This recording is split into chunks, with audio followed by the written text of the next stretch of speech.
ഓരോ ആൾക്കാരുടെ ആവശ്യങ്ങൾ വ്യത്യസ്ത തരമാണ്. ചില ആൾക്കാർക്ക് സ്നേഹത്തിന് വേണ്ടിയും, ചില ആൾക്കാർക്ക് സെക്യൂരിറ്റിക്ക് വേണ്ടിയും, ചില ആൾക്കാർക്ക് എപ്പോഴും ചേർത്ത് പിടിക്കാനും വേണ്ടിയാണ്. അപ്പോൾ അവരവരുടെ രീതിയും ആവശ്യങ്ങളും അനുസരിച്ച് ഇതെല്ലാം മാറും. പിന്നെ അവരവരുടെ സാമ്പത്തിക സ്ഥിതി എല്ലാം ഇതിനകത്തൊരു ഘടകമാണ്. അതെല്ലാം നോക്കി തന്നെ വളർത്താൻ പറ്റും. എനിക്ക് നാടൻ പട്ടികളോട് ഇത്തിരി ഇഷ്ടം കൂടുതലാണ്, അതുകൊണ്ട് ഞാൻ നാടൻ പട്ടീനെ വളർത്തുന്നു. മറ്റൊരാള് അങ്ങനെ വളർത്തണമെന്ന് ഞാൻ ഒരിക്കലും നിർബന്ധിക്കില്ല. ഒരു ബെറ്റർ ബ്രീഡിനെ വളർത്തിയാൽ അത്രയും നല്ലത്. അതിനൊരു ജീവിതം കിട്ടും, സുരക്ഷയും കിട്ടും. ഒരുപാട് ആൾക്കാർ ഇപ്പം റെസ്ക്യൂ ടീമിലുള്ള പാലക്കാടൻ ചങ്ങാതി ഒരു പുള്ളിയൊക്കെ ഈ ഒരു ബാനിനെ സപ്പോർട്ട് ചെയ്തുകൊണ്ട് ഒരുപാട് സ്ഥലത്ത് സംസാരിക്കുന്നത് കണ്ടു. ആക്ച്വലി അഗ്രഷൻ കൊണ്ട് ആൾക്കാരെ ഉപദ്രവിച്ച കണക്കെടുത്തിട്ട് നമ്മളൊരു ബ്രീഡിനെ ബാൻ ചെയ്യുന്ന രൂപത്തിലേക്ക് വരികയാണെന്നുണ്ടെങ്കിൽ പരിയാ ഡോഗ്സ് നമ്മുടെ നാട്ടിലെ നാടൻ നായ്ക്കൾ ആക്രമിച്ചിട്ടുള്ള കണക്കെടുത്ത് നോക്കുകയാണെങ്കിൽ ഒരുപാട് മുമ്പിലാണ്.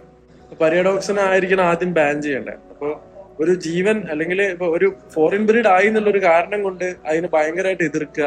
നമ്മുടെ നാട്ടിലെ ബ്രീഡുകളെ സപ്പോർട്ട് ചെയ്യണം, അത് നല്ല കാര്യമാണ്, വളരെ നല്ല ചിന്താഗതിയാണ്. പക്ഷെ അതിന് വേണ്ടിയിട്ട് നമ്മൾ ഒന്നിനെ പുകഴ്ത്താൻ വേണ്ടിയിട്ട് അല്ലെങ്കിൽ പൊക്കാൻ വേണ്ടിയിട്ട് മറ്റൊന്നിനെ ചവിട്ടി താഴ്ത്തിയിട്ട് അല്ലെങ്കിൽ അതിനെ മോശമാക്കി കാണിച്ചിട്ട് ഉള്ളൊരു പ്രവണത പരമാവധി സ്റ്റോപ്പ് ചെയ്യുക. കാരണം നമ്മുടെ നാട്ടിലെ പരിയാ ഡോഗ്സിനെ കൊണ്ട് കഴിയാത്ത ഒരുപാട് കാര്യങ്ങൾ റോട്ട് വെയിലർ അക്കീത പോലുള്ള ബ്രീഡുകളെ കൊണ്ട് പറ്റും.